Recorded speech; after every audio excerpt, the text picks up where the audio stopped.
বিবি পায়রা পায়রা, বিবি পায়রা পায়রা, বিবি পায়রা পায়রা, বিবি ও মামা, দেখো না আমার চুলটা হিরোর মতো লাগছে না?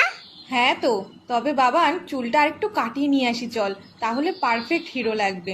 ও মা শোনো, তুমি দোকানদারকে বলবে আমাকে যেন হিরোর মতো চুল কাটিয়ে দেয়, পুরো যেন শাহরুখ খানের মতো দেখতে লাগে। ও মা বলো না, বলবে তো?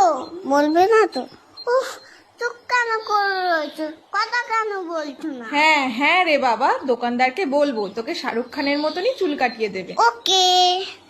কি বৌদি, কেমন আছেন? খবর সব ভালো তো? হ্যাঁ দাদা ভালো।